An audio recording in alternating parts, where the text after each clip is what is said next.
Mr. Davis. In the span of a few years, Anguilla has gone from being the envy of the Caribbean to being in such a vulnerable economic position that certain OECS nations can boast they rescued us. How much of the blame for our present economic situation do you put on the management of the present government, and how much is simply due to the international downturn of markets? Thank you. Yes, there is a global... Sorry, you have 2 minutes, please. Okay. Yes, there is a global economic recession, and its impact affects all countries in the world. But we in Anguilla, as a unique country, our small size and the characteristics of our people and the attributes of land ownership and the entrepreneurial spirit that we have as a people, if managed carefully by a prudent government, would have allowed us as a people to ride through this economic storm. There was so much economic development in Anguilla that if the current United Front administration was prudent in their management of the economy, all it takes for Anguilla right now is about maybe 10 homes being constructed, and to create construction jobs for 100 or 200 men. Once the men are working, money will trickle down. So we believe that all the economic development that Anguilla was experiencing, if it was managed carefully, that we could have ride out the storm.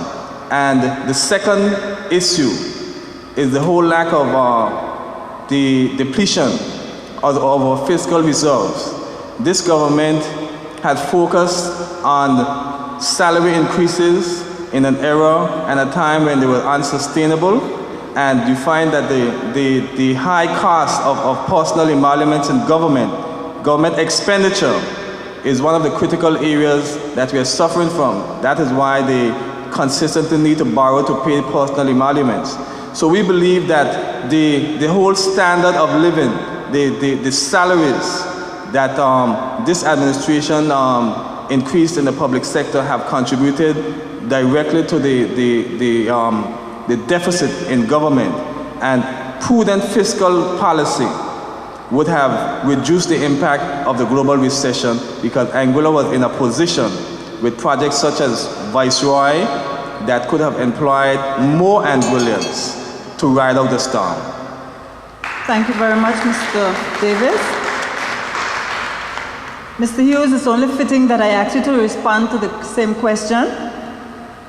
In the span of a few years, Anguilla has gone from being the envy of the Caribbean to being in such a vulnerable economic position that certain OECS nations can boast they rescued us. How much of the blame for our present economic situation do you put on the management of the present government, and how much is simply due to the international downturn of markets? You also have 2 minutes to respond to the question. It's a very interesting question. The Anguilla situation can in no way be blamed to the world economic situation. Anguilla has had massive development over the last 5 to 6 years, in that we've had projects much bigger than we've ever had in our history. But the economy of Anguilla was directed to facilitating the developer in his use of cheap labor from Asia, China, India, Mexico. So it was bad management of the economics, and that we've used our land resources to facilitate the developer, and we have not been concentrating on the economy benefiting Anguilla, because the money that were floating around did not circle in this economy. It went to India, it went to China, it went to Mexico.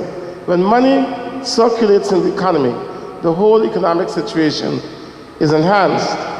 I do not believe that the increase in salaries have done it. What I believe, if the government did not maximize its revenue from the exploitation of its natural resources, like land and labor.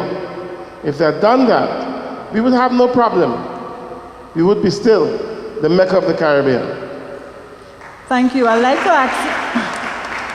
to respond with a follow-up question. Mr. Hughes, you are a seasoned politician and was once a leader of government business. Based on your response just now, what would you have done differently if you had the opportunity in terms of managing Anguilla's economy at this critical juncture? Well, I'd have done what I did from 1994 to 2000. I would have increased the revenue base and would have controlled the expenditure base. I think there has been no management, actually no management. We were running by autopilot for the last 10 years.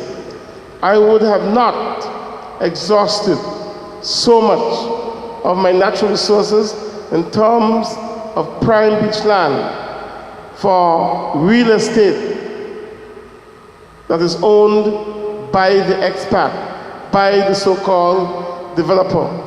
There's been significant land speculation, real estate, breaching the alien land holding policy, which was a main plank of the sustainability of Anguilla's economy.